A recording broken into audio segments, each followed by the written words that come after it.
इन्हीं महत्वपूर्ण बातों पर इस वेबिनार में डिस्कस करेंगे कि ऐसी कौन सी बातें हैं या ऐसे कौन से तरीके विद्यार्थी अपने जीवन में अपनाए ताकि वो परीक्षा के डर का माहौल जो उसके दिमाग में उत्पन्न होता है उससे मुक्ति पा सके।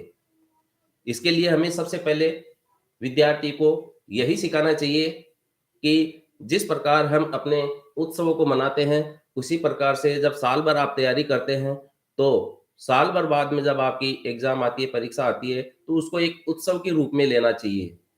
होली दिवाली जो भी अपन उत्सव मनाते हैं बड़े ही हर्ष और उल्लास के साथ मनाते हैं, तो उस परीक्षा का भी हमें इंतजार रहना चाहिए और हर्ष और उल्लास के साथ उस परीक्षा के तैयारी के साथ हमें उसमें उपस्थिति देनी चाहिए। तो परीक्षा एक उत्सव के रूप में मनानी चाहिए, उमंग और उल्लास के साथ मनानी चाहिए। तो इसमें होता क्या है कि ये ऐसी बात कैसे हो सकती है कि वो उसको उल्लास के साथ बनाए? उसके तो दिमाग में वैसे लोड रहता है कि मुझे ये परीक्षा देनी है, मुझे इसको पास करना है। बस ये जो दिमाग में विद्यार्थी के लोड वाली जो भावना आती है, मुझे इतना पढ़ना है, मैं इतना कैसे करूँगा? उसी को दूर करने के जो ये शाब्दिक विचार उसके मन में जब आएँगे, तो वो ऑटोमेटिक ही दूर हो जाएँगे। जिस तरह से हम पर्व और त्योहारों की तैयारी करते हैं, उसको लेकर तरह-तरह की उम्मीदें रखते हैं, योजनाएँ बनाते हैं, मन उमंग, उल्लास और उत्साह से भरा होता है। होली, दिवाली, ईद, क्रिसमस या गुरुपर्व, साल भर हम त्योहारों की प्रतीक्षा करते हैं। ठीक इसी तरह हम साल भर परीक्षा का इंतजार करते हैं।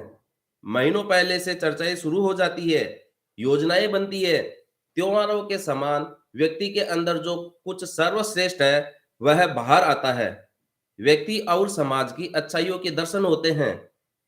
परीक्षाएं भी इसीलिए होती है कि हमारे अंदर का सर्वश्रेष्ठ बाहर आए, हमें हमारी क्षमताओं का एहसास हो। उत्सव में पूरा परिवार इकट्ठा होता है। साथ मिलकर मनाने से उत्सव का आनंद कई गुना बढ़ जाता है। परीक्षा का भी कुछ ऐसा ही होता है। इस पर्व को भी लाखों विद्यार्थी मिलकर मनाते हैं। कश्मीर से कन्याकुमारी तक और अमरेली से अरुणाचल प्रदेश तक लाखों छात्र परीक्षा रूपी इस पर्व में आपके साथ होते हैं। इस दौरान आपको अपने परिवार और दोस्तों का भी सहयोग मिलता है। ऐसा माना जाता है कि सामान्य दिनों की अपेक्षा उत्सव काल में की गई साधना, व्रत, प्रार्थनाएं ज्यादा फलदायी होती है। इसी तरह परीक्षा से पहले और परीक्षा के दौरान की गई पढ़ाई अधिक प्रभावी होती है। मुझे पूर्ण विश्वास है कि आप सभी परीक्षा की इस पर्व को और अधिक उत्साह एवं आनंद के साथ मनाने के लिए तैयार हैं। परीक्षा अभी की तैयारियों की है, पूरे जीवन भर के लिए नहीं। इसलिए मस्त रहे, आनंदित रहे। परीक्षा में आप जब भी जाए, हंसते हुए जाओ और मुस्कुराते हुए आओ। हंसते हुए जाओ और मुस्कुराते हुए आओ।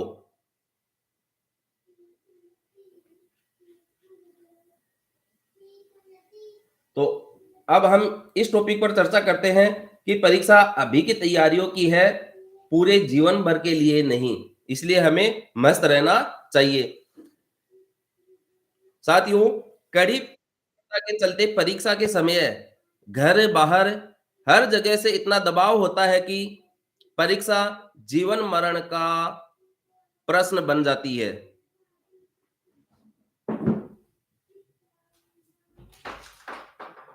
मत बोला है।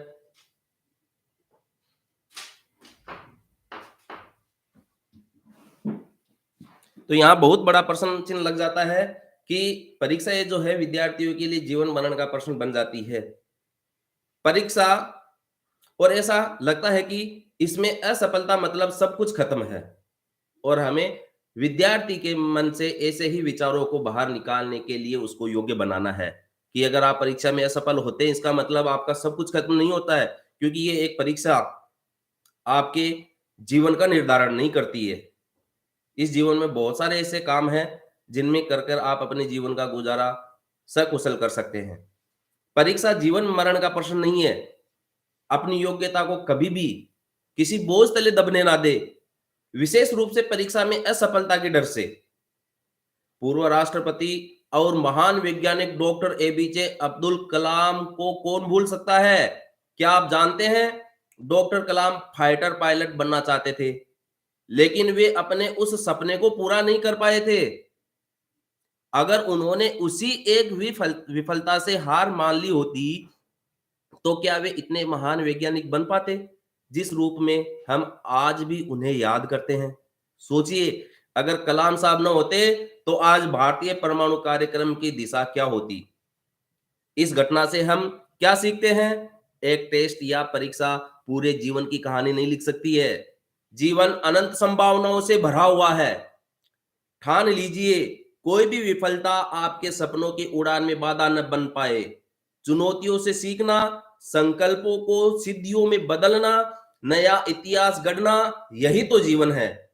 अगर आप परीक्षा में असफल भी होते हैं, तो इसका मतलब यह नहीं है कि आप एक व्यक्ति के रूप में भी असफल हो गए हैं। क्या परीक्षा किसी की योग्यता और उसकी क्षमता को मापने का एकमात्र पैमाना हो सकता है? बिल्कुल नहीं। ये किसी भी विद्यार्थी की, किसी भी व्यक्ति की क्षमता को मापने का कोई पैमाना नहीं होता है। तनाव मुक्त और मस्ती के साथ तैयारियों का मंत्र है। परीक्षा को संपन्न दृष्टिकोण के साथ पूरे जीवन के परिप्रेक्ष्य में देखना, यह आपके तैयारियों को भी प्रभावी बनाता है। हंसते हुए जाओ और हंसते हुए, मुस्कुराते हुए आओ। जीवन में मुस्कान चेहरे पे बहुत जरूरी होती है।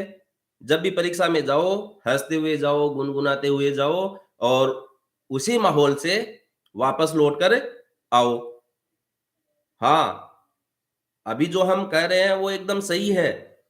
परीक्षा केंद्र में हंसते हुए जाना है और परीक्षा केंद्र से मुस्कुराते हुए आना है। सहजता और मस्ती के साथ आपने परीक्षा की तैयारी की है, तो जब परीक्षा केंद्र में जाने का समय आए तो हंसते हुए जाइए। देखिए कैसे आप मुस्कुराते हुए बाहर आएंगे। जब हम मुस्कुराते हैं तो अपने आप सहज और तनाव मुक्त हो जाते हैं। मन शांत हो जाता है। शांत मन और तनाव मुक्त दिमाग से चीजें आसानी से याद आ जाती है। जब हम रिलैक्स होते हैं तो जो पढ़ाई दिमाग में स्टोर की है उसको रिकॉल करना आसान हो जाता है। एक विद्यार्थी के रूप में मेरे साथ कई बार ऐसा हुआ कि बहुत प्रयास करने पर भी किसी प्रश्न का उत्तर मुझे परीक्षा के समय तो याद नहीं आया, लेकिन जैसे ही मैं उत्तर पुस्तिका परीक्षक को सौंप कर बाहर निकला, वह उत्तर तुरंत याद आ गया। ऐसा कभी आपके साथ भी हुआ होगा। बाद में मुझे इसका रहस्य समझ में आया। परीक्षा हॉल से बाहर आकर जैसे ही जल्दी जल्दी उत्तर याद करने के दबाव से मुक्त हुआ और मन शांत हुआ, वैसे ही उत्तर बड़ी सहजता से याद आ गया। तनाव में व्यक्ति अपना सर्वश्रेष्ठ प्रदर्शन नहीं कर पाता है। तनाव हमारी तैयारियों पर, हमारे ज्ञान पर हावी हो जाता है। क्या आप ऐसा चाहेंगे कि आप पर तनाव हावी हो?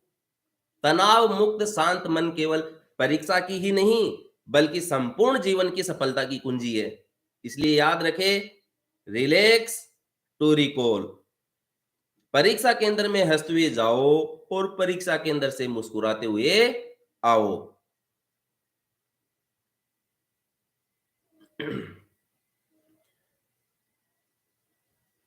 साथियों, हमें विद्यार्थियों को वॉरियर बनाना है, न कि वॉरियर। हमें विद्यार्थियों को सिखाना है कि आप योद्धा बने, न कि आप चिंता करने वाले बन जाए, क्योंकि चिंता चिता समान होती है। इसलिए विद्यार्थी यदि वॉरियर बनेंगे और वॉरियर से मुक्त रहेंगे, तो वो अपने जीवन में जो भी सफलता प्राप्त करना चाहते हैं उसको बहुत ही सहज और सरल अंदाज में प्राप्त कर लेंगे।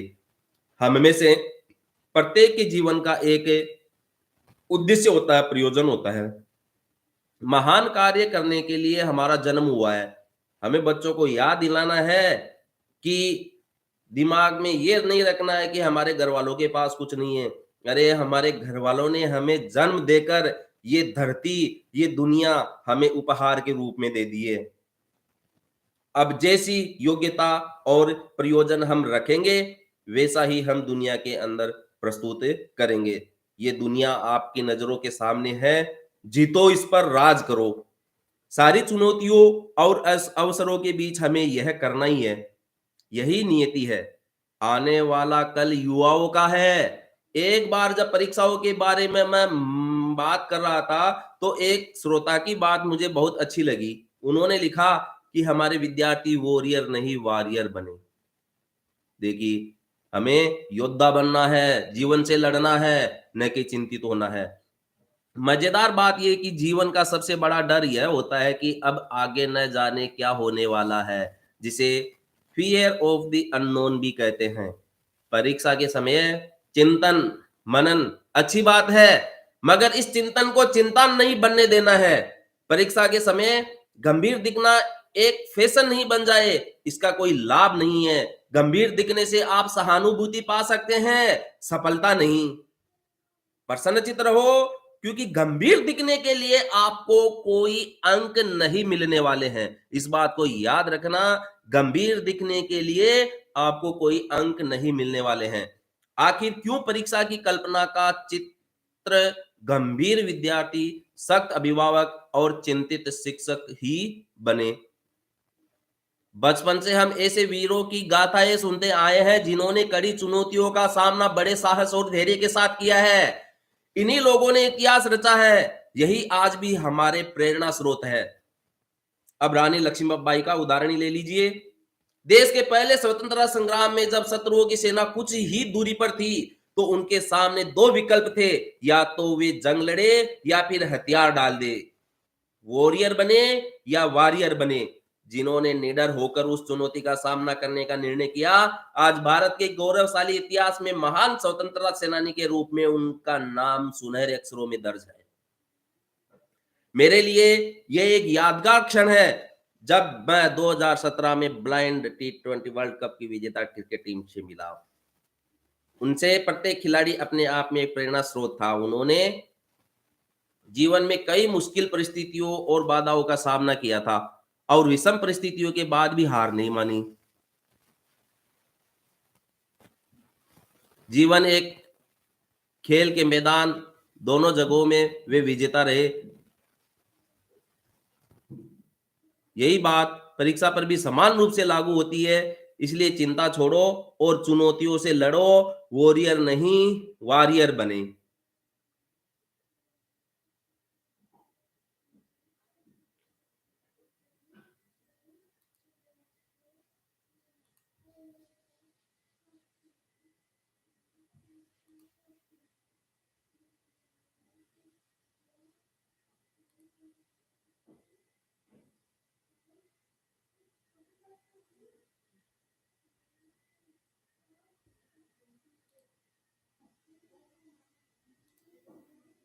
ज्ञान स्थायी है, इसे ही आपको लक्ष्य बनाना है। साथियों, ज्ञान स्थायी है, इसे ही आपको लक्ष्य बनाना है। पढ़ाई का, सीखने का उद्देश्य है ज्ञान अर्जित करना। जब ज्ञान को लक्ष्य बनाएंगे, तो अंक अपने आप मिलते चले जाएंगे। जब आप एक डॉक्टर के पास जाते हैं, तो क्या उनसे उनके महाविद्यालय की अंक तालिका के बारे में पूछते हैं? नहीं ना। आप डॉक्टर के अनुभव और कौशल को देखते हैं। यह कुशलता ही उनकी वास्तविक योग्यता है। इसी प्रकार किसी वकील के पास जाते हैं, तो एलएलबी की पढ़ाई में उन्हें कितने अंक मिले यह तो नहीं देखते। आपकी प्राथमिकता यही होती है कि वह आपके मुकदमे को कितना समक्ष पाते हैं और समझ पाते हैं, और उस पर कितने प्रभावी ढंग से दलील करते हैं। ठीक इसी प्रकार एक विद्यार्थी के रूप में आप जो ज्ञान और कौशल अर्जित करते हैं, असल मूल्य उसी का है। फिर ज्ञान अर्जन की यात्रा तो अपने आप में ही एक पुरस्कार है। यह तनाव और दबाव से दूर, आनंद से भरी और संतोष देने वाली होती है। जब अच्छे अंक लाना ही परीक्षा का एकमात्र उद्देश्य होता है, तो यह अत्यधिक तनाव पैदा करता है और हमारा सीखना भी सीमित हो जाता है। हमारा पूरा ध्यान केवल परीक्षा में पूछे जा सकने वाली विषय वस्तु पर ही होता है। ऐसे में यदि तैयारी के बाहर का कोई प्रश्न आ गया, तो पसीने छूट जाते हैं। जीवन में आधा अधूरा ज्ञान कम अंक पाने से ज्यादा खतरनाक है। दोबारा रिपीट कर रहा हूं, जीवन में आधा अधूरा ज्ञान कम अंक पाने से ज्यादा खतरनाक है। यदि आप ज्ञान प्राप्त करने के लिए पढ़ाई करते हैं, तो कोई भी प्रश्न आपको मुश्किल नहीं लगेगा। इसलिए ज्ञान स्थायी है, इसे ही लक्ष्य बनाओ। अंक अपने आप पीछे पीछे चले आएंगे।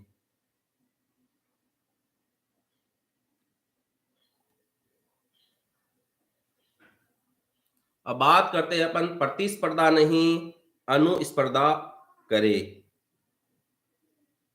प्रतिस्पर्धा नहीं, अनुस्पर्धा करे। सबसे अच्छी स्पर्धा है अपने आप से ही स्पर्धा करना। साथियों, यदि कोई विद्यार्थी अपने स्वयं का आकलन अपने किसी अन्य विद्यार्थी के साथ करने लग जाएगा, तो बस यहीं पर ही उसके लिए तनाव पैदा करने वाली स्थितियां पैदा हो जाएगी। इसलिए हमें विद्यार्थी को सिखाना है कि आप प्रतिस्पर्धा करो, लेकिन स्वयं के साथ करो, अपने साथियों से नहीं।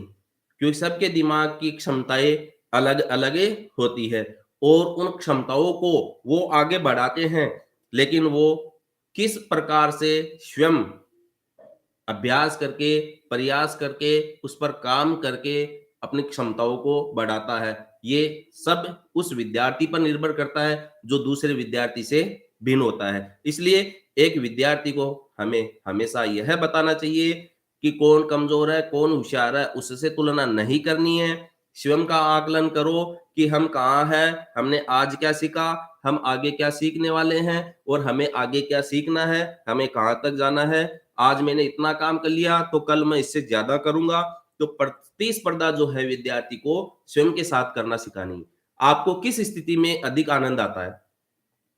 किसी ऐसे सवाल को हल करने में जिसे अब तक आप स्वयं नहीं कर पा रहे थे, या फिर ऐसे सवाल को हल करने में जिसे आपका सहपाठी हल नहीं कर पा रहा है। स्पर्धा दूसरों से करने के बजाय स्वयं से कीजिए, अर्थात प्रतिस्पर्धा नहीं, अनुस्पर्धा कीजिए। निरंतर अपने आप को बेहतर करने का प्रयास कीजिए।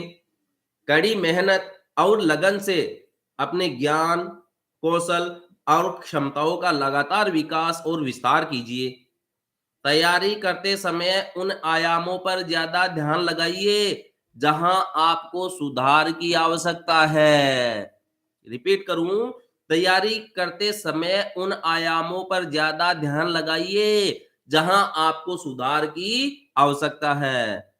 क्योंकि कोविड के दौरान जो पढ़ाई में गैप आया था, उस गैप को दूर करने के लिए राजस्थान सरकार ने वर्क बुक चलाई है। और साथियों, यह वर्क बुक वास्तव में अपने आप में बहुत ही सुंदर बुक तैयार करी है राजस्थान सरकार ने, उन विद्वान साथियों ने। यदि कोई विद्यार्थी प्रॉपर वे में इन वर्क बुक्स की वर्कशीट्स को अगर कंप्लीट हल कर लेता है, तो वास्तव में कोविड के दौरान जो गैप आया था, या कोई विद्यार्थी पढ़ाई से बिना कोविड के भी पीछे चल रहा था, तो वो भी अपनी कक्षा के स्तर पर आ जाएगा। लेकिन उसको वन बाय वन कंप्लीट करना बहुत जरूरी है। क्योंकि हम प्लान बनाए, इसकी भी जरूरत नहीं है, क्योंकि राजस्थान सरकार ने पूरा प्लान बनाकर हमें दे दिया है। लेकिन उस प्लान पर केवल विद्यार्थी को काम करवाना है। और जब तक हम नक्शा अपने को मिल गया, अब ईंट पर ईंट नहीं रखेंगे तो बिल्डिंग नहीं बनेगी। इसलिए जब तक विद्यार्थी उन वर्क बुक की वर्कशीट्स को कंप्लीट नहीं करेगा, तो वो अपनी कक्षा स्तर पर नहीं आ पाएगा। बहुत ही शानदार किताब उन्होंने तैयार की है, इसके लिए वो साधुवाद के पात्र है। देखिए, विद्यार्थी को अपने आप से पूछना चाहिए, क्या मुझे अपना शब्द भंडार या वोकाबुलरी बढ़ाने की आवश्यकता है? क्या मैं गणित के प्रश्नों को पहले की तुलना में जल्दी हल कर पा रहा हूं? मैं अपनी एकाग्रता कैसे बढ़ा सकता हूं? आप नोट करना चाहें तो नोट कर सकते हैं, मैं रिपीट कर दूं दोबारा। क्या मुझे अपना शब्द भंडार या वोकाबुलरी बढ़ाने की आवश्यकता है? क्या मैं गणित के प्रश्नों को पहले की तुलना में जल्दी हल कर पा रहा हूं? मैं अपनी एकाग्रता कैसे बढ़ा सकता हूं? जाने माने एथलीट सर्गेई बुबका याद है? उन्होंने पुरुषों की पोल वोल्ट बांस कूद स्पर्धा में स्वयं के ही विश्व रिकॉर्ड को 1 या 2 बार नहीं बल्कि 35 बार तोड़ा। देखिए, Sergey Bubka Bubka Sergey Sergey Bubka, उन्होंने पुरुषों की पोल वोल्ट बांस कूद प्रतिस्पर्धा में स्वयं के ही विश्व रिकॉर्ड को 1 बार नहीं 35 बार तोड़ा है। जब आप किसी दूसरे से प्रतिस्पर्धा करते हैं तो 3 संभावनाएं होती है, या तो आप उससे बेहतर है, या उससे खराब है, या उसके बराबर है। अगर आप बेहतर है तो बेपरवाह हो जाएंगे, अति विश्वास से भर जाएंगे, और यदि आप उसके मुकाबले खराब है तब दुखी और निराश हो सकते हैं, और यदि बराबरी के हैं तो सुधार की आवश्यकता कभी महसूस ही नहीं करेंगे। इसके विपरीत, जब आप स्वयं से स्पर्धा करते हैं तो आप खुद को हमेशा और बेहतर बनाने की कोशिश करते हैं, और फिर कभी कभी प्रतिस्पर्धा एक अच्छी मित्रता को भी खत्म कर देती है। इसलिए प्रतिस्पर्धा नहीं, अनुस्पर्धा करें। आप एक एक्टिविटी कर सकते हैं। आपको एक ऐसा क्षेत्र चुनना है जहां आपको स्वयं को बेहतर बनाने की आवश्यकता महसूस होती है, और उसको आप नोट कर सकते हैं। आप डेट वाइज डेट लिख लीजिए, आपका वर्तमान स्तर क्या है और आप उसको कहाँ तक ले जाना चाहते हैं। फिर आपने उस पर कुछ काम किया तो अगली डेट पर वो आपका वर्तमान स्तर क्या रहा और अब आप उसके आगे क्या बनना चाहते हैं। ऐसे ही आप एक रिपोर्ट कार्ड अपना तैयार कर सकते हैं। उसके बाद में अगली तारीख लिखो, फिर उसका वर्तमान स्तर देखो, और उसके बाद में अपना लक्ष्य फिर बनाओ कि अब मुझे इसके बाद में ये सीखना है। तो आप इस तरीके से एक टाइम टेबल के अनुसार कार्य करेंगे तो निश्चय ही अच्छा परिणाम अपने आप में प्राप्त करेंगे।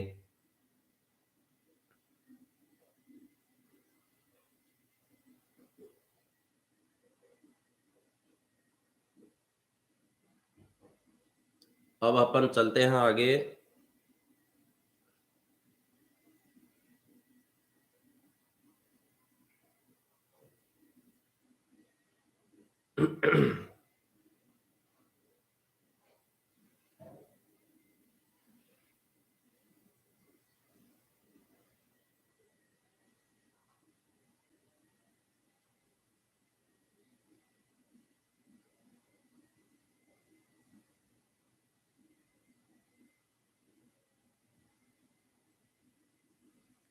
समय आपका है, सदुपयोग कीजिए।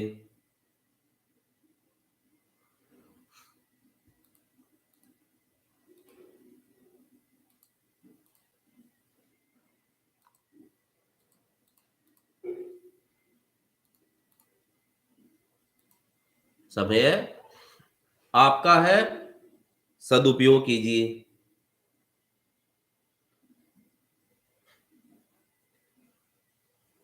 साथियों,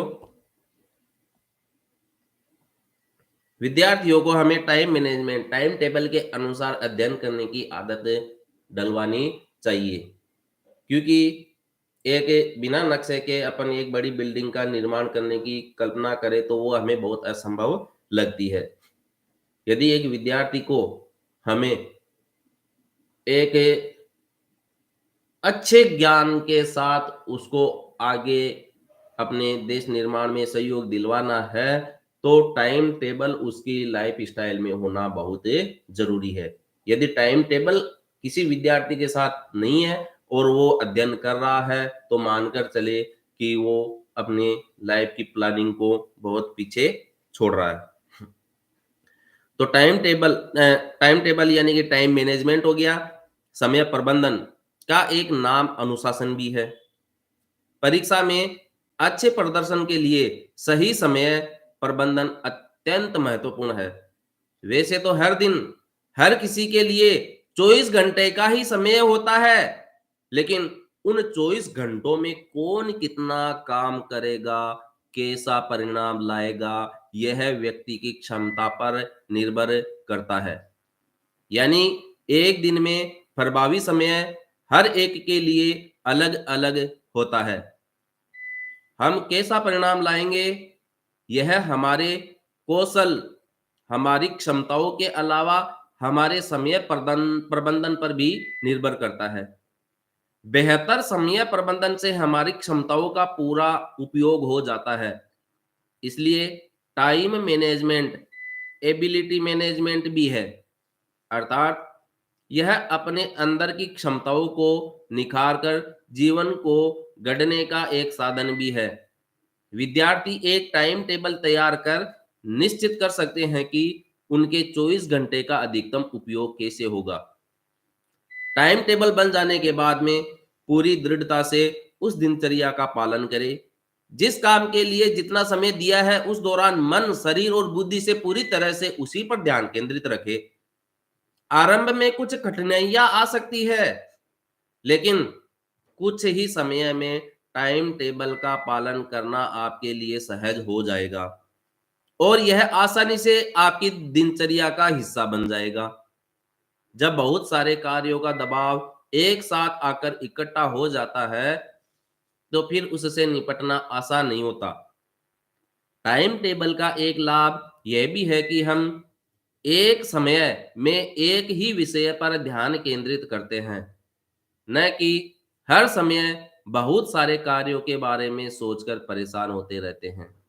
देखिए, टाइम टेबल का सबसे बड़ा फायदा क्या है कि हम एक समय में एक ही विषय पर ध्यान केंद्रित करते हैं, न कि हर समय पर बहुत सारे कार्यों के बारे में सोचकर परेशान होते रहते हैं। जब वह आएगा तब देखा जाएगा। देखिए, अधिकतर विद्यार्थी आज इसी स्थिति में है। उनसे पूछा जाए कि क्या करोगे, कि अभी तो ये कर लेते हैं, फिर देखेंगे क्या करना है। इसलिए उनकी ये जो प्लानिंग है बिना टाइम टेबल के, ये उनके जीवन को अंधकार की ओर लेकर जाती है। इसलिए साथियों, आज की इस वेबिनार में सबसे महत्वपूर्ण पॉइंट यही रहेगा कि हमें विद्यार्थी को टाइम टेबल बनाकर देना है कि वो अपने 24 घंटे की दिनचर्या को टाइम टेबल के साथ व्यतीत करे। इस तरह कार्यों का दबाव अलग अलग समय में बढ़ जाएगा। यानी टाइम मैनेजमेंट एक तरह से प्रेशर मैनेजमेंट भी होता है। अरे बहुत काम पड़ा है, 24 घंटे इस मानसिकता के साथ जीना यानी हर समय व्यस्त और चिंतित रहना प्रभावी और फायदेमंद नहीं है। टाइम टेबल या दिनचर्या में थोड़ा लचीलापन भी जरूरी है। महत्वपूर्ण कामों को प्राथमिकता देकर दिनचर्या बनाए, लेकिन ऐसा भी न हो कि पूरे 24 घंटे को छोटी छोटी गतिविधियों से भर दे। इतनी गुंजाइश रहे कि आवश्यकता पड़ने पर नई चीजों, अचानक आए कार्यों, मजेदार अवसरों का आप स्वागत कर सके। साथ ही ये भी ध्यान रखें कि परीक्षा का समय अपनी आदतों में बड़े बदलाव लाने के लिए उपयुक्त नहीं होता है। इसलिए परीक्षाओं के समय ऐसे प्रयोग न करें। अपने तरीके और कार्यशैली पर पूरा विश्वास रखें। अपने तरीके और कार्यशैली पर पूरा विश्वास रखें।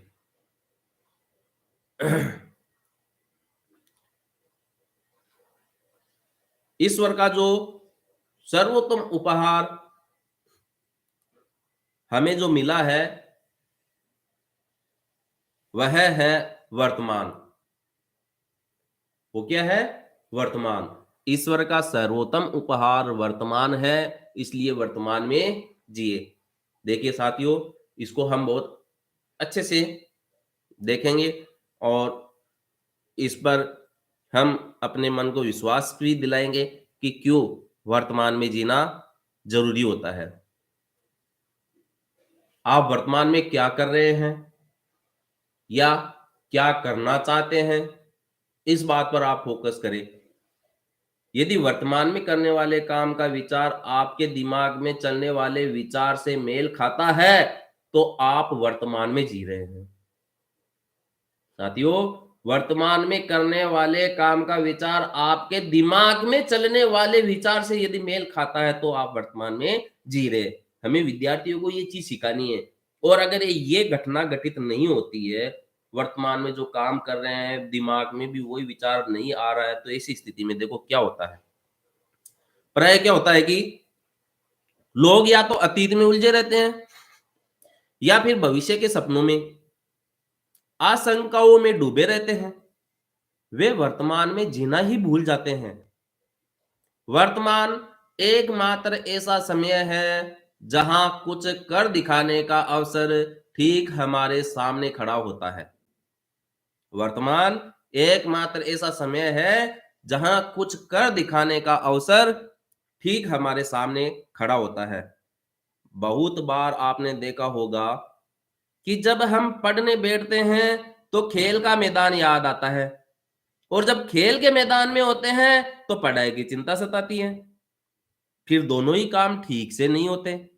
जीवन में सबसे महत्वपूर्ण कोई पल है तो वो है अभी और यहां। सबसे महत्वपूर्ण पल कौन सा होता है? अभी और यहां। जहां पर भी है आप, इसे जी भरकर जीना है। इसका मतलब यह नहीं है कि अतीत या भविष्य का कोई महत्व नहीं है। अतीत के अनुभवों से सीखिए, भविष्य के लिए योजनाएं बनाइए और वर्तमान में कार्य में जुट जाइए। अतीत की सफलता हो या विफलता, उसे वर्तमान पर कभी हावी न होने दें। अतीत की सफलता हो या विफलता, उसे वर्तमान पर कभी हावी न होने दें। वर्तमान पर ध्यान केंद्रित करना कितना महत्वपूर्ण है, इसे मैंने मेरी पार्टी में जब संगठन का दायित्व था तब बखूबी समझा। एक और जहां कामकाज का दायरा दायरा बड़ा था, तो दूसरी ओर विभिन्न क्षेत्रों के ढेर सारे लोगों से मिलना जुलना भी होता है। ऐसे में वर्तमान पर जहां है वहां ध्यान केंद्रित करने से ही हम दोनों के साथ न्याय कर पाते हैं। वर्तमान में जीने की आदत से मन हमेशा शांत रहता है। जब भी मन अशांत हो, तनाव में हो, गहरी लंबी श्वास ले, आने जाने वाले विचारों पर ध्यान केंद्रित करें। इस तरह से आपकी सजगता वापस वर्तमान में आ जाएगी। साथियों, ये श्वास की जो घटना है वो अपने योग प्राणायाम अनुलोम विलोम से जुड़ी है, जिसको देखेंगे आगे अपन कि किस प्रकार से हम अपने परीक्षा के तनाव को दूर करने के लिए योग को कैसे जोड़ते हैं।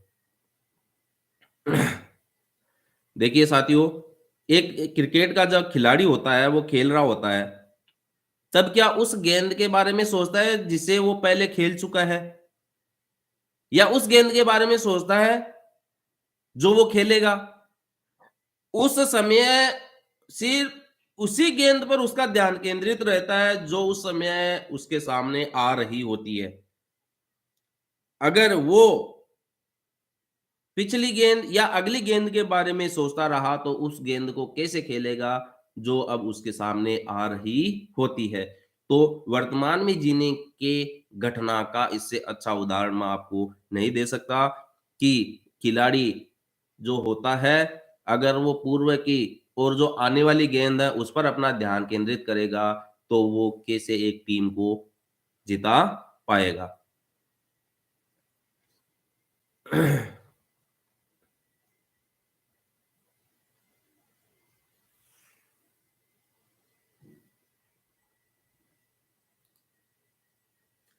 अब आधुनिक युग की टेक्नोलॉजी के साथ जुड़कर आप पढ़ाई को रोचक और सरल बना सकते हैं। लेकिन ध्यान रहे, इसका आकर्षण तो ठीक है, लेकिन इसकी लत भी लग जाती है। इसलिए इसका सीमित उपयोग भी जरूरी है। इसके लिए अपनी दिनचर्या में टेक्नोलॉजी फ्री टाइम को अपने टाइम टेबल में शामिल करना जरूरी है। कि आज इस आधुनिक युग में कोविड के बाद में जो mobile, tablet, laptop, TV, online पढ़ाई का जो क्रेज बढ़ा है, इस क्रेज को हमें समझना जरूरी है और इसका सीमित उपयोग ही करना हमें चाहिए। जहां आपके समस्या हो वहां आप टेक्नोलॉजी को काम में ले लीजिए, लेकिन आप अधिक अध्ययन की जो आदत है वो अपनी किताब से ही जारी रखें। आज की पीढ़ी जिस तरह से टेक्नोलॉजी से जुड़ी हुई है और उसका जितना विविध उपयोग करती है, यह देखकर बहुत बार आश्चर्य होता है। टेक्नोलॉजी ने सीखने सिखाने के तरीकों को ही बदल दिया है। लर्निंग एप्स, स्मार्ट क्लासरूम्स और ढेर सारी ऑनलाइन जानकारियों ने पढ़ाई को रोचक और सरल बना दिया है। इसके अलावा video games, play station, internet games भी युवाओं में काफी लोकप्रिय है और उन्हें भी व्यक्तित्व के विकास में उपयोगी माना जाता है। कुछ लोगों का यह भी मानना है कि युवाओं में टेक्नोलॉजी का बढ़ता प्रयोग बहुत ही हानिकारक है और यह विशेष रूप से विद्यार्थियों की एकाग्रता को प्रभावित करता है। अक्सर बहस का मुद्दा यह होता है कि टेक्नोलॉजी विद्यार्थियों के लिए मददगार है या फिर हानिकारक। तो साथियों, टेक्नोलॉजी को एक सकारात्मक शक्ति के रूप में देखा जा सकता है, लेकिन टेक्नोलॉजी का उपयोग लाभदायक है। हम हर कार्यों में टेक्नोलॉजी को उपयोग कर रहे हैं, लेकिन टेक्नोलॉजी का जो आकर्षण है उसके वहां तक भी ठीक है, लेकिन जब इसकी लत लग जाती है ना, तो उस लत के कारण फिर उसका जो टाइम टेबल आपने बनाया या विद्यार्थी ने बनाया वो जो डिस्टर्ब होता है ना, वो बहुत ही खतरनाक है। इसलिए टाइम टेबल में टेक्नोलॉजी फ्री जैसे कुछ समय हमने 1 घंटा जीवन सम 24 घंटे में 1 घंटा ऐसा ले लिया कि इस समय हम टेक्नोलॉजी से दूर रहेंगे। किसी भी प्रकार की टेक्नोलॉजी हो, जैसे वो मोबाइल हो, टैबलेट हो, लैपटॉप हो, कंप्यूटर हो, 1 घंटा अपन काम नहीं करेंगे तो नहीं करेंगे, हाथ ही नहीं लगाना है, उसको शरीर से या उससे दूरी बना के रखनी है। टेक्नोलॉजी का उपयोग संयम और समझदारी समझदारी के साथ करना होगा। जैसे जब आप अपने माता-पिता या मित्रों के साथ समय बिताते हैं, तो आपका ध्यान लोगों के बजाय फ़ोन में ही अटक कर रह न जाए। खाना खाते समय भोजन का ही आनंद लीजिए और फ़ोन, वीडियो गेम्स, टीवी थोड़ी देर इंतज़ार कर सकते हैं, उसके बाद देख सकते हैं। प्लेग्राउंड पर प्ले स्टेशन हावी ना हो जाए। दोस्तों के साथ खेल के मैदान में पसीना बहाना इस अनुभव का कोई पर्याय नहीं है। क्योंकि आप अगर प्ले स्टेशन पर खेलते हैं, जो कि एक टेक्नोलॉजी का खेल है, तो आप एक समुदाय से बिछुड़ चुके होते हैं और शरीर में आपके वार्म आउट नहीं होता है, एक्सरसाइज नहीं होती है। वहीं आप मैदान में जाते हैं, तो आप एक समुदाय से जुड़ते हैं और आपके शरीर की एक्सरसाइज भी होती है, जो शरीर के लिए बहुत ज़रूरी होती है। आप अपनी दिनचर्या में टेक फ्री टाइम और टेक फ्री ज़ोन का प्रयोग करके भी देख सकते हैं। यानी दिन दिन में कुछ समय निर्धारित कर लो कि जब आप टेक्नोलॉजी का उपयोग नहीं करेंगे, या फिर घर में एक ऐसा स्थान सुनिश्चित कर लो कि जहाँ गैजेट हो ही नहीं। कोशिश करो, देखो, जीवन की उन बारीकियों का भी अनुभव हो जिन पर कभी ध्यान ही नहीं गया। मैं कभी-कभी बैठकों के दौरान मोबाइल फ़ोन का उपयोग नहीं करता। ऐसा देखा जाता है कि परीक्षा के दौरान बहुत से लोग सुझाव दिया करते हैं कि टीवी बिल्कुल मत देखो, इंटरनेट का उपयोग बंद कर दो वगैरह-वगैरह। लेकिन मैं आपको इसका सुझाव नहीं दूँगा। किताबों के बीच टेक्नोलॉजी का थोड़ा उपयोग थकावट दूर कर ताजगी ला सकता है, लेकिन ये लत नहीं लगे बस इसकी, क्योंकि लत बहुत बुरी चीज़ होती है। करना है बेहतर काम तो करे पर्याप्त आराम। करना है बेहतर काम तो करे पर्याप्त आराम।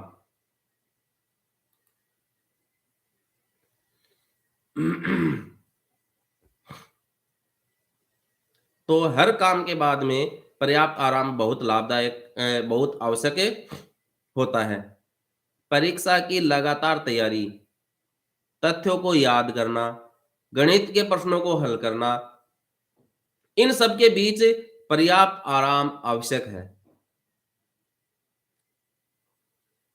डीप फोकस करना भी उतना ही जरूरी है जितना कि किसी विषय या काम पर फोकस करना। यानी कि हमने उस काम को करने के लिए अपना जो ध्यान केंद्रित किया है, तो उस काम को करने के बाद में वापस आप थोड़ा समय अपने दिमाग को दूसरे काम में ले जाने के लिए दीजिए या आराम करने के लिए दीजिए। उस काम से दिमाग से निकलो और फिर जो भी काम आप नेक्स्ट करना चाहते हैं, थोड़ा आराम के लिए समय दो और फिर उसमें लगो।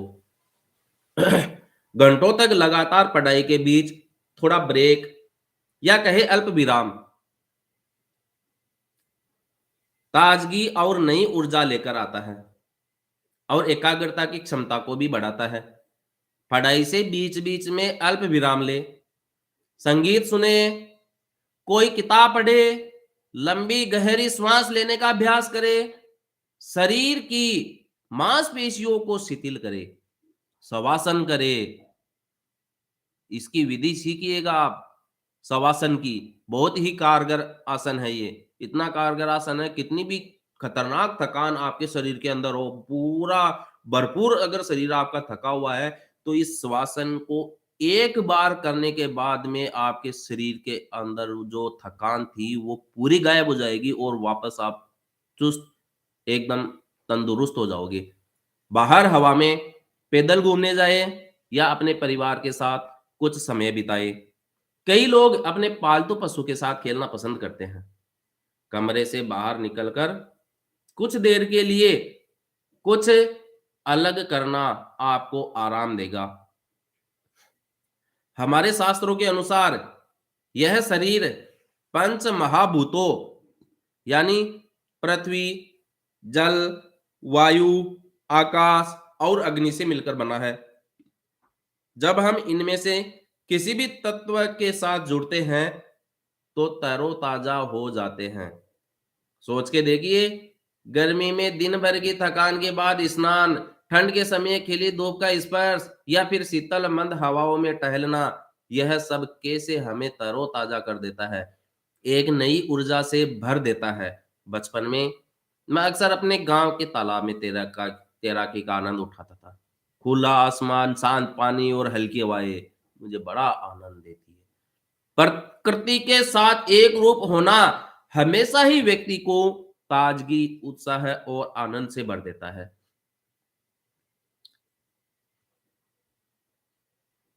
अच्छी नींद सफलता का मंत्र होती है साथियों। अच्छी नींद सफलता का मंत्र होती है।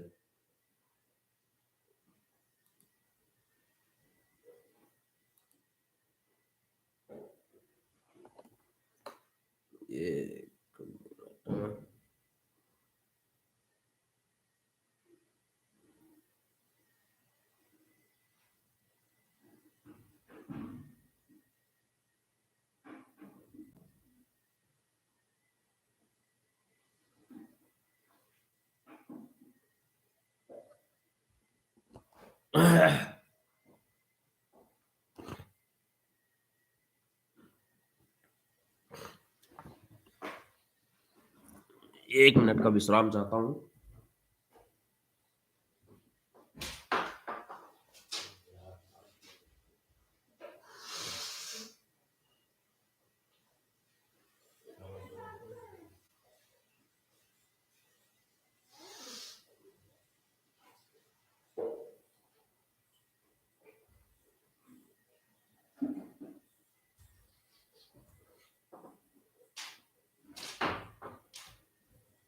अच्छी नींद सफलता का मंत्र है।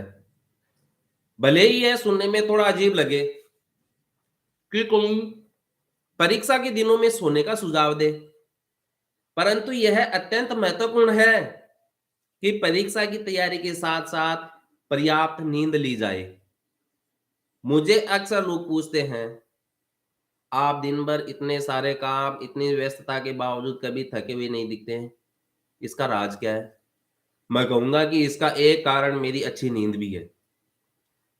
हम कितना सोते हैं यह इतना महत्वपूर्ण नहीं है। महत्वपूर्ण इस बात का है कि हमारी नींद की गुणवत्ता या क्वालिटी कैसी है, हम कितनी गहरी नींद लेते हैं। काम की निर्भरता पर प्रायः मेरी नींद 4 से 6 घंटे की होती है, लेकिन जितने भी घंटे मैं सोता हूँ गहरी नींद लेता हूँ। इससे मैं अगले दिन स्वयं को तरोताजा महसूस करता हूँ।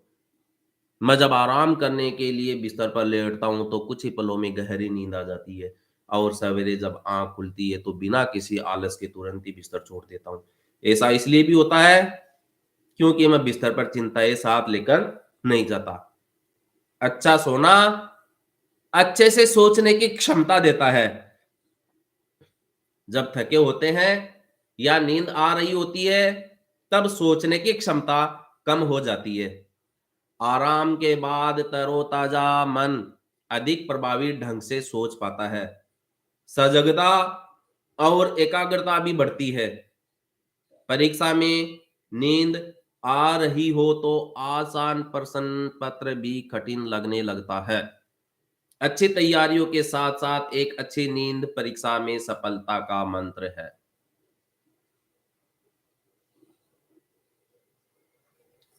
जो खेले वो खिले, जो खेले वो खिले।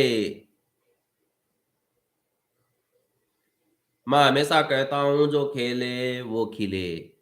यदि आप परीक्षा की तैयारियों के बीच थोड़ा समय खेल कूद को देते हैं तो यह आपकी तैयारी को और अधिक प्रभावी बना देगा। कुछ समय बाहर निकलिए और खेलने का आनंद लीजिए। इससे पढ़ाई के बीच आपको आराम मिलेगा। लंबे समय तक पढ़ते रहने से पैदा हुई निरस्ता भी दूर होगी। यहां तक कि परीक्षा से एक दिन पहले भी अगर आप कुछ देर खेलते हैं तो आप देखेंगे कि इससे भी आपको लाभ मिला है। खेल की सबसे बड़ी विशेषता है कि खेलने वाला बाकी चीजों को भूलकर पूरी तरह से खेल में डूब जाता है। खेल की सबसे बड़ी विशेषता है कि खेलने वाला बाकी चीजों को भूलकर पूरी तरह से खेल में डूब जाता है। चाहे युवा हो या बुजुर्ग, अमीर हो या गरीब, इससे कोई अंतर नहीं पड़ता। जो भी खेलता है वह मन, शरीर और बुद्धि से उसमें रम जाता है। किसी भी काम में पूरी तरह से डूब जाने की यह क्षमता परीक्षा की तैयारियों में भी बड़े काम की होती है। खेल कूद के और भी कई लाभ है जो हमें परीक्षा के लिए तैयार करते हैं। जैसे मन और शरीर का तालमेल बेहतर होता है। दूसरा, एकाग्रता बढ़ती है। तीसरा, शारीरिक क्षमता बढ़ती है। चौथा, हम अधिक ऑक्सीजन ग्रहण करते हैं। पांचवा, रक्त का प्रवाह बेहतर होता है। छठा, मांसपेशियां शिथिल होती है। और हम जानते ही हैं कि खेल कूद मित्र भाव को बढ़ाता है। एक सोसाइटी से हम जुड़ जाते हैं। एक सोसाइटी हो गई मित्र भाव, अगर आपके दोस्त जुड़ते हैं तो टीम वर्क की प्रेरणा देता है और सामूहिकता का संस्कार भी देता है। इसलिए खेलिए और खिलिए।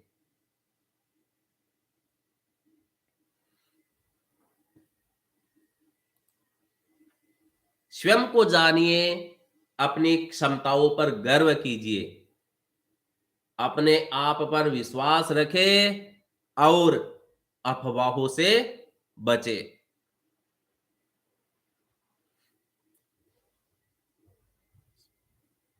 अहम ब्रह्मास्मि, अहम ब्रह्मास्मि।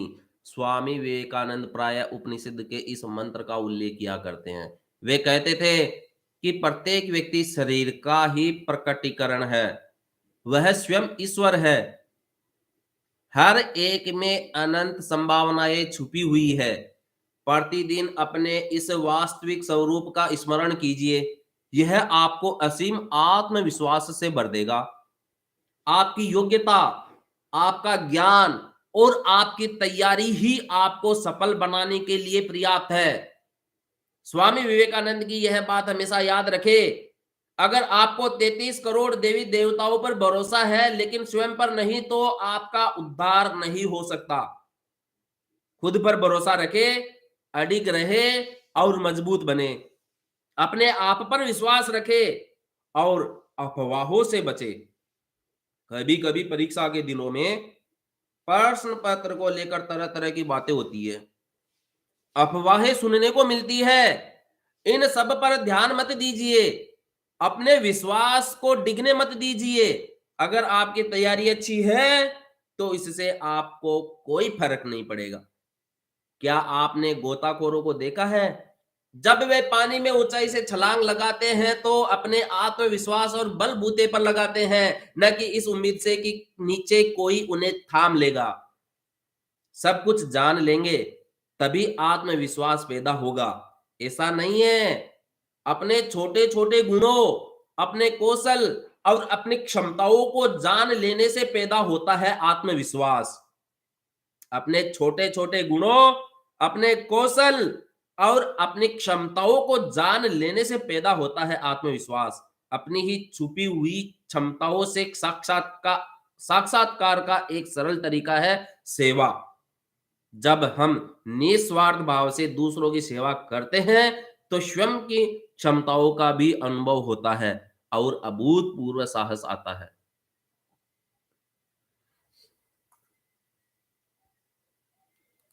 अभ्यास से बढ़ेगा आत्मविश्वास। कभी कभी विषयों का रिवीजन आपसी चर्चा के द्वारा प्रभावी बन जाता है। तो अभ्यास से बढ़ेगा आत्मविश्वास। रिवीजन या दोहराना महत्वपूर्ण भी है और उपयोगी भी। इससे हमने जो पढ़ा है उसमें स्पष्टता तो आती ही है, साथ ही चीजें समय पर आसानी से याद आ जाती है। दैनिक जीवन में छोटी छोटी चीजों को व्यवस्थित रखने की आदत का बड़ा महत्व है। स्कूल बैग, जूते, पोशाक, पेन पेंसिल आदि को सही जगह पर रखने की आदत का एक लाभ तो यह होता है कि ये चीजें समय पर मिल जाती है। दूसरा, यह आदत मन को भी प्रशिक्षित करती है। हमने जो पढ़ा है मन उसे व्यवस्थित रूप से संग्रहित करने के लिए धीरे धीरे प्रशिक्षित हो जाता है। इससे चीजों को समय पर फिर से याद करना आसान हो जाता है। रिवीजन करने के कई आसान तरीके हैं। पढ़ाई के समय उन विषयों को जरूर चिन्हित कर ले जहां आपको लगता है कि बाद में इनके रिवीजन की जरूरत होगी। महत्वपूर्ण बिंदुओं को अलग से लिख लो। कई युवा मित्र किसी विषय की पूरी संकल्पना का ही माइंड मैप तैयार कर लेते हैं, जिससे उसे याद रखना आसान हो जाता है। कई विद्यार्थी विषयों को छोटे मंत्र, तुकबंदी या फिर सूत्र बनाकर याद करते हैं, जैसे इंद्रधनुष रेनबो के रंगों को विबग्योर या फिर बेनियाह पिनाला शब्द के सहारे याद करते हैं।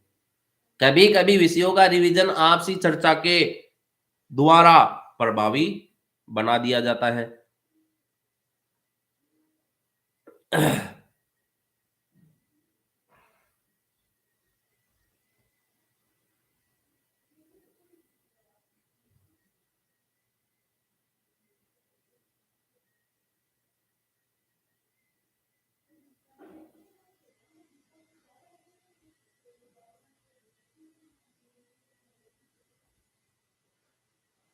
बातें छोटी, असर बड़े।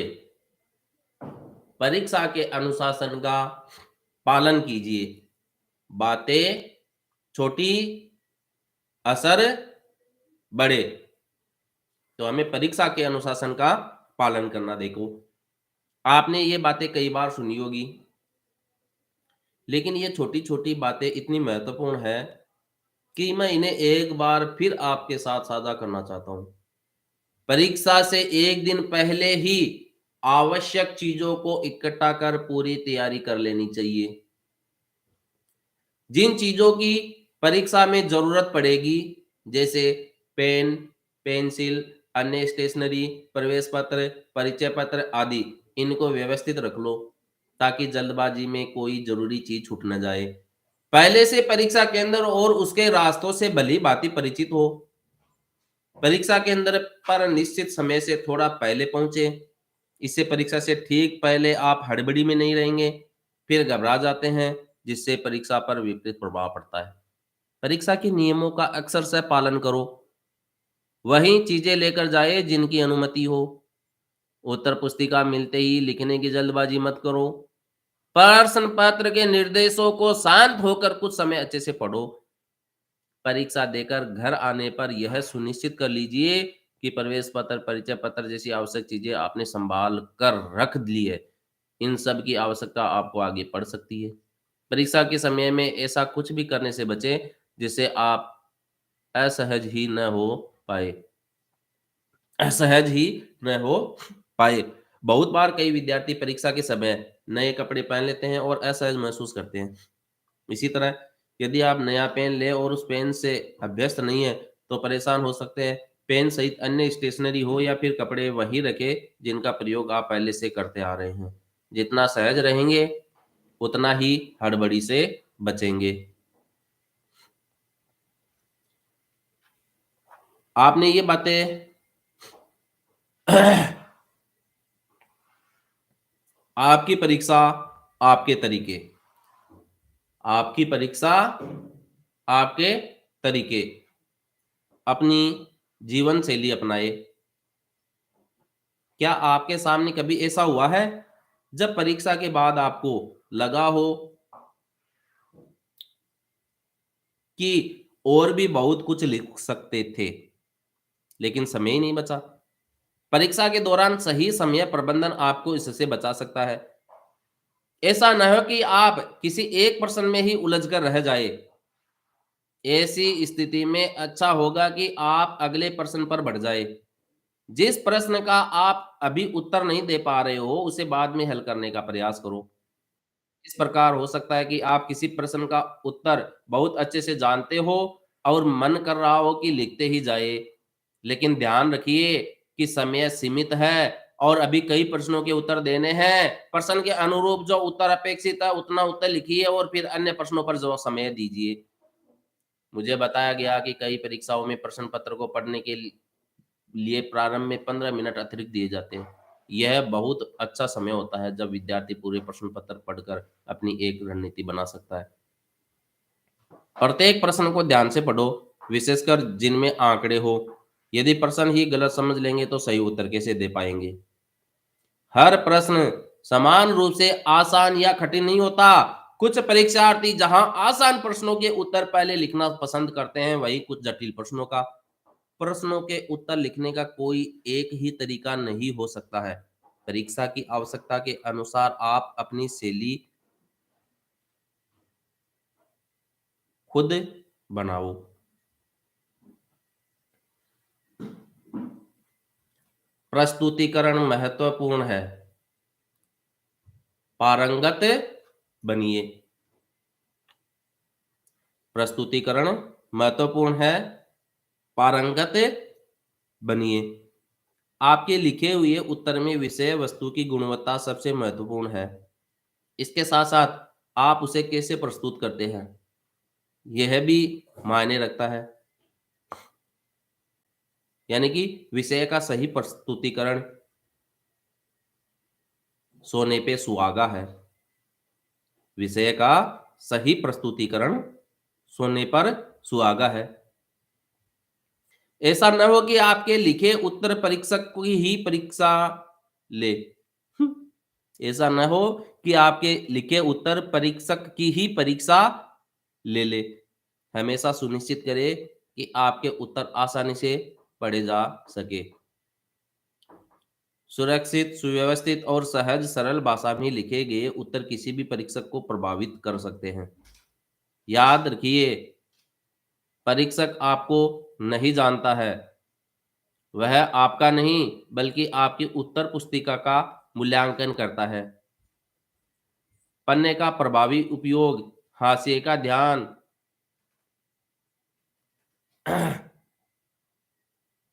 वाक्यों व प्रश्नों के बीच का उचित अंतर और साफ सुंदर लेखन आपके उत्तर को आकर्षक बना देता है।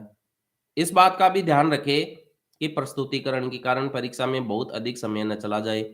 इसलिए आवश्यक है कि वर्ष भर आप अपनी अभिव्यक्ति और प्रस्तुतिकरण को बेहतर करने का प्रयास करें, जिससे यह सहजता से आपकी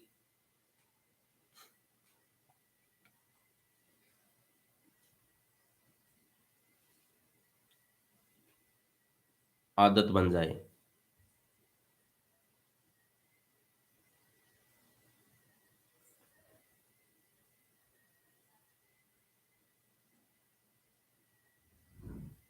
अक्ल को हाँ, नकल को ना। अक्ल को हाँ, नकल को ना। नकल नकल करना गलत है। इस बात को जितनी बार दोहराए उतना कम है। सालों से हजारों लोगों ने इस बात को विद्यार्थियों से कहा होगा कि वो परीक्षा में बेईमानी से बचे, और आज फिर एक बार मैं विद्यार्थी मित्रों से यही कहना चाहता हूं कि नकल से सफल होने का भ्रम पैदा हो सकता है, लेकिन वह पूरी तरह से अनैतिक तो है ही, साथ ही इससे परीक्षा का औचित्य ही समाप्त हो जाता है।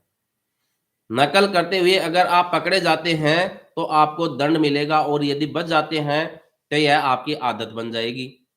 यह आपके लिए ज्यादा खतरनाक होगा और आपके अंतर्मन को हमेशा के लिए दूषित कर देगा। क्या आप अपने अंतर्मन और नैतिक मूल्यों को दांव पर लगाना चाहेंगे? नकल करके आप अपने साथ साथ अपने माता पिता और समाज को भी धोखा देते हैं। नकल करने की योजना बनाना, नए नए तरीके ढूंढना, इन सब में आप जितना समय गवा देंगे उतने में तो शायद आप उस विषय को ही तैयार कर ले। जो परिश्रम से अर्जित हो वही सफलता है और वही स्थायी है। एक विद्यार्थी के रूप में यह बात याद रखें कि नकल करने की आदत केवल परीक्षा तक ही सीमित नहीं रहती है। यह आदत कक्षा में मिलने वाले सभी कार्यों, चाहे वह गृह कार्य हो या अन्य, में भी बनी रहती है। किसी और के कामों और विचारों से कुछ चोरी कर उसे स्वयं का बता देना, इसके कारण लोग अपनी नौकरी और सालों से कमाया मान सम्मान तक खो दे बैठते हैं। मौलिकता और रचनात्मकता मनुष्य की यात्रा के मार्गदर्शक बने, न कि नकल और चोरी।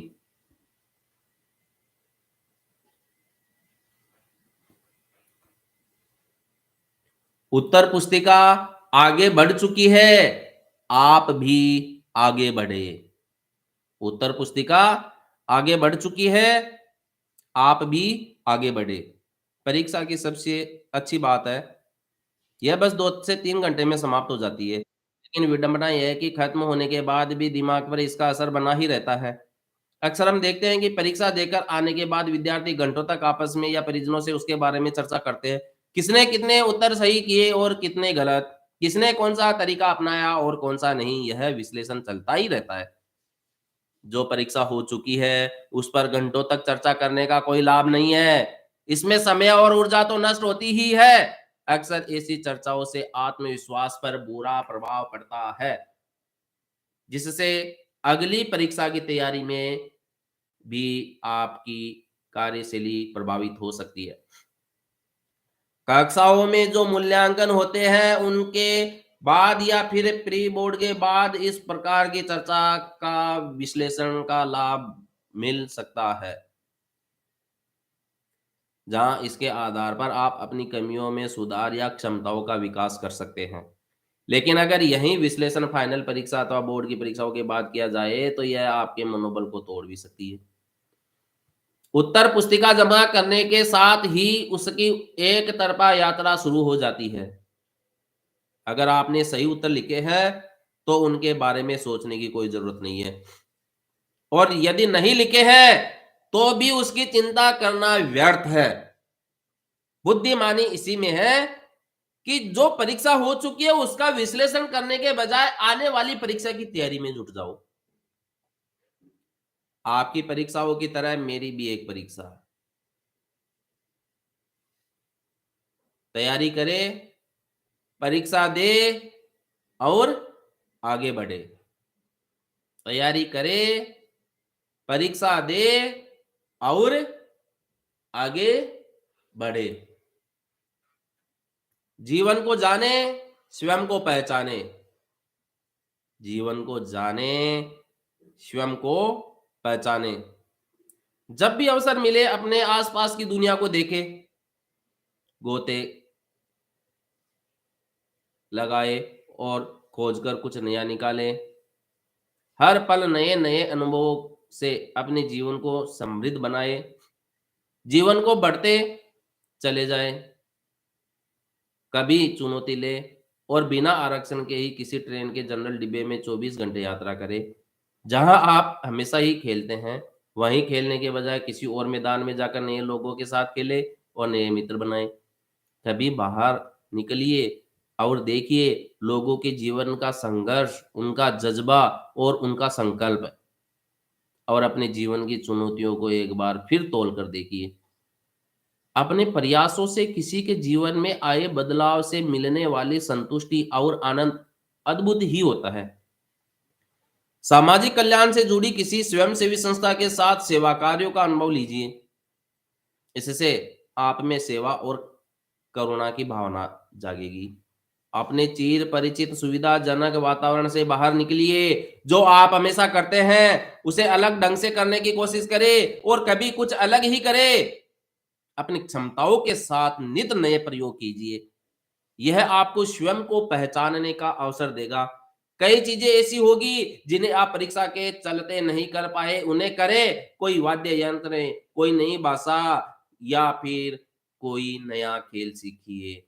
परीक्षा के दौरान आप सीखने के लिए जीते थे, अब जीवन से सीखिए और जीना सीखिए। अतुल्य भारत, घूमिए और जानिए। अतुल्य भारत, घूमिए और जानिए। पर्यटन से हमें अलग अलग लोगों से मिलने, अलग अलग संस्कृतियों, नई भाषाओं और नई स्थानों को जानने समझने का अवसर मिलता है। भारत को हम जितना जानेंगे हमारी सोच का दायरा उतना ही बढ़ता चला जाएगा। अतुल्य सौंदर्य और विविधताओं से भरा है हमारा देश। ऊंचे पहाड़, हरे भरे जंगल, सुंदर नदियां, ऐतिहासिक स्मारक और किले हमारी संस्कृति और परंपराओं के जीवंत प्रतीक है। ये सभी अपने आप में ऐसी अनोखी कहानियां समेटे हैं जो आपको किसी पुस्तक में नहीं मिलेगी। आपके अपने शहर और राज्य में भी देखने और घूमने के कई स्थान हैं जो अब तक आपने नहीं देखे हैं।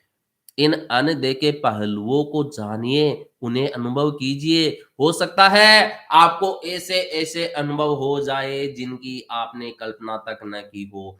मेरे साथ तस्वीरों को साझा करिए। परीक्षा के कारण आप अपने परिवार और रिश्तेदारों के साथ समय नहीं बिता पाए हो, तो अब आपके पास भरपूर अवसर है। मुझे याद है कि पहले परीक्षा खत्म होते ही बच्चे अपने मामा के घर चले जाया करते थे।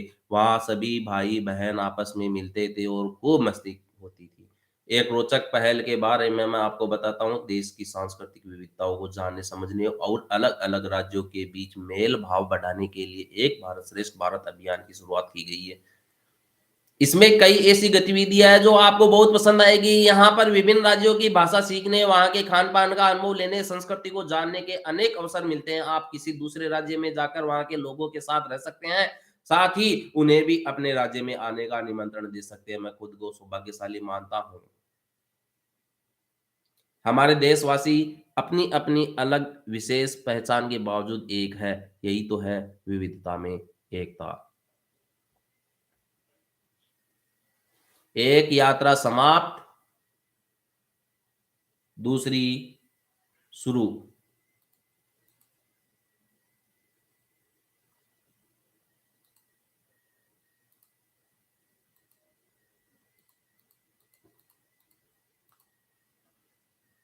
एक यात्रा समाप्त, दूसरी शुरू।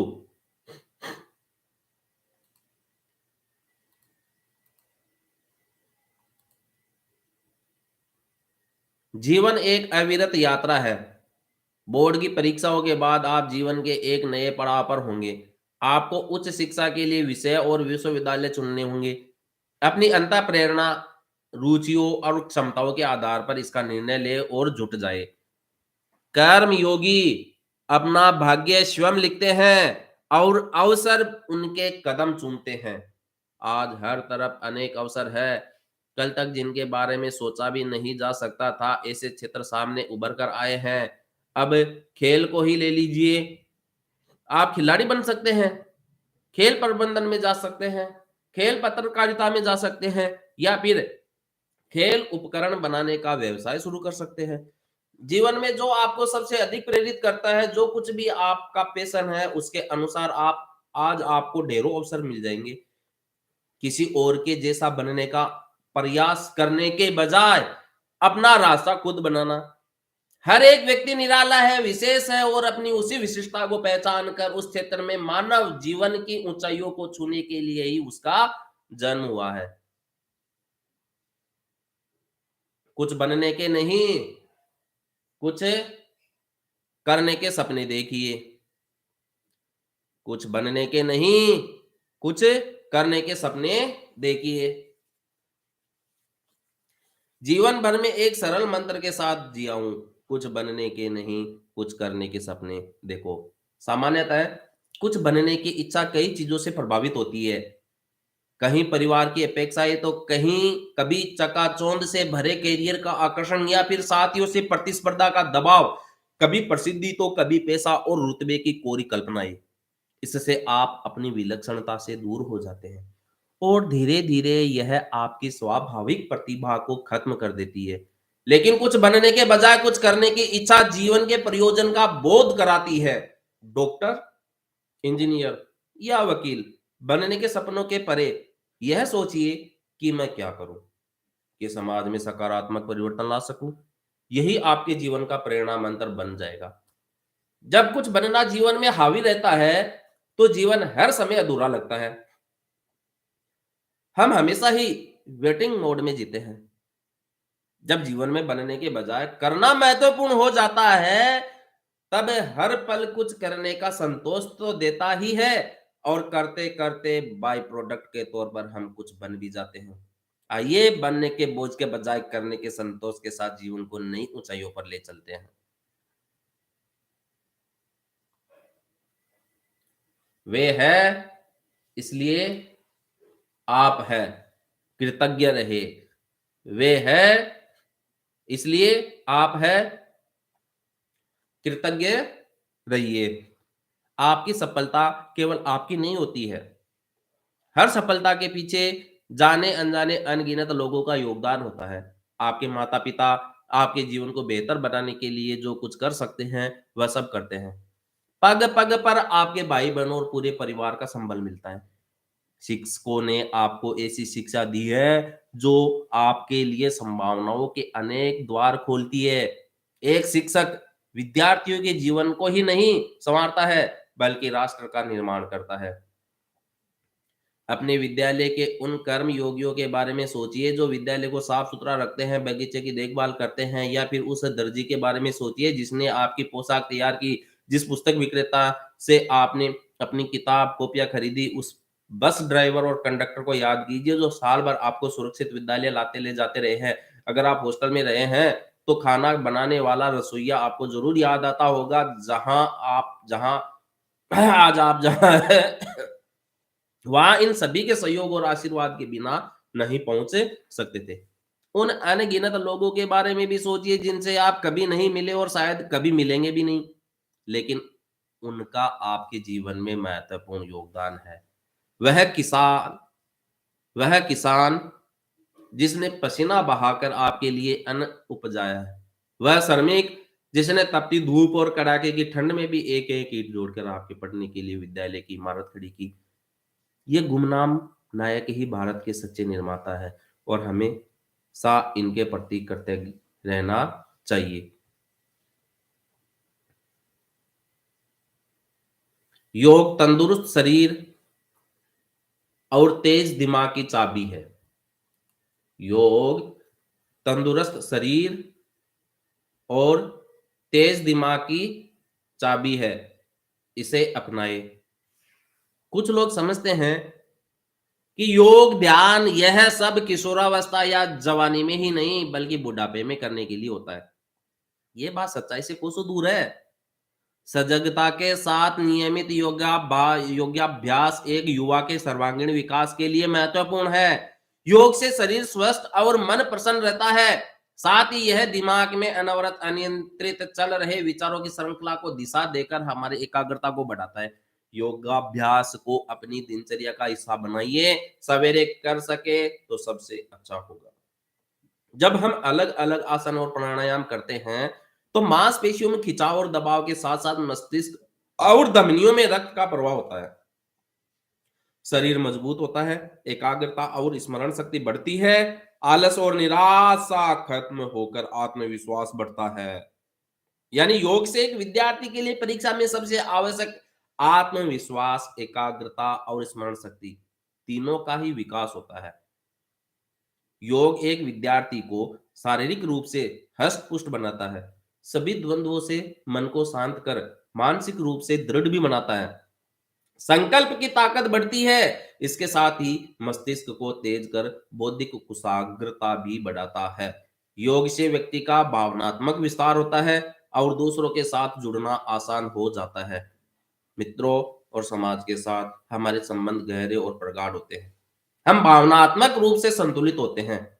आध्यात्मिक स्तर पर योग व्यक्ति में स्वयं को पहचाने, अपने जीवन के प्रयोजन को जानने की चाह पैदा करता है। किसी भी विद्यार्थी के लिए परिवार सबसे मजबूत संबल है और यह परीक्षा की तैयारियों के समय और अधिक मायने रखता है। यह समय विद्यार्थियों और पूरे परिवार के लिए बहुत ही महत्वपूर्ण होता है। आपका साथ, आपका प्रोत्साहन बच्चों के लिए जादू की छड़ी है। परीक्षा के समय बच्चों के मन को हल्का और प्रसन्नचित्त रखने का प्रयास करें ताकि वे तनाव रहित और खुशी के माहौल में परीक्षा दे सके। आप अपने बच्चे के सबसे अच्छे मार्गदर्शक हैं। आप ही है जो उसे सबसे करीब से और सबसे अच्छे तरीके से जानते हैं। आपने अपनी आंखों के सामने पल पल उसे बड़ा होते हुए देखा है। अपेक्षाओं से ज्यादा आपका स्वीकार उसके जीवन को आकार देने वाला है। उम्मीदों का बोझ स्कूल बैग से भी भारी होता है। बच्चे की इस बोझ के नीचे दबाना उचित नहीं है। स्वयं से सवाल करें, क्या हम बच्चों पर हमारी अव्यवहारिक अपेक्षाओं का बोझ तो नहीं डाल रहे? कई बार माता-पिता अपनी अधूरी इच्छाओं को अपने बच्चों के द्वारा पूरा करना चाहते हैं। इन सब के बीच एक तरफ हँसता-खेलता बचपन ये बलि चढ़ जाता है, तो दूसरी ओर बच्चे को अपनी पूरी आभा के साथ खिलते हुए देखने का एक माता-पिता का आनंद और संतोष मर ही जाता है। बच्चों के सपने, अभिलाषा और महत्वाकांक्षा अपने माता-पिता से अलग हो सकते हैं। इसे स्वीकार करें और अपने बच्चे को उनके सपने पूरा करने में मदद करें। माता-पिता अपने बच्चे को अच्छा स्कूल, आरामदायक जीवन समेत सब कुछ अच्छा देना चाहते हैं। लेकिन एक सबसे अच्छा उपहार जो आप अपने बच्चे को दे सकते हैं, वह है चुनौतियों से साहस के साथ सामना करने का जज़्बा। यह बच्चों को कुछ नया और अलग करने के लिए प्रेरित करेगा। सुरक्षित जीवन शैली धीरे-धीरे मन और शरीर दोनों को कमज़ोर बनाकर पुरुषार्थ करने की क्षमता को ही खत्म कर देती है। चुनौतियाँ व्यक्तित्व में साहस और दृढ़ संकल्प पैदा करती है। मैं जानता हूँ कि आजकल समय की खींचतान रहती है और परीक्षा के समय यह और भी बढ़ जाती है। लेकिन अपने बच्चों के साथ कुछ क्वालिटी टाइम बिताइए। सकारात्मक और हँसी-खुशी के माहौल में बच्चों के साथ बिताए गए पलों की बड़ी भूमिका होती है। बच्चों को पूरा महत्व देकर सुनें। जिनको बचपन में सुना नहीं जाता, वे बड़े होकर किसी की भी नहीं सुनते। बोर्ड की परीक्षाओं के बाद विद्यार्थियों के लिए अपनी पसंद का विषय, महाविद्यालय और विश्वविद्यालय चुनने का समय होता है। आज नए-नए कई क्षेत्र हैं, ढेर सारे अवसर हैं। अपने बच्चों को उसकी पसंद और क्षमताओं के अनुसार फैसला लेने में मदद करें। आप युवा एग्ज़ाम साहस और संबल देते रहेंगे।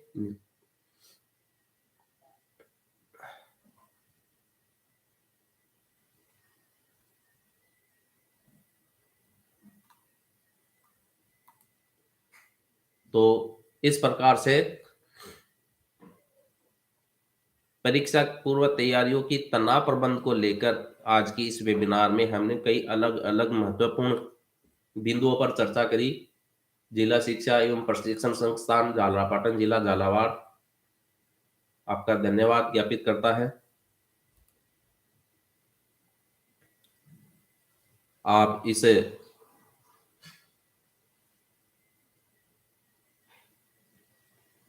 धन्यवाद।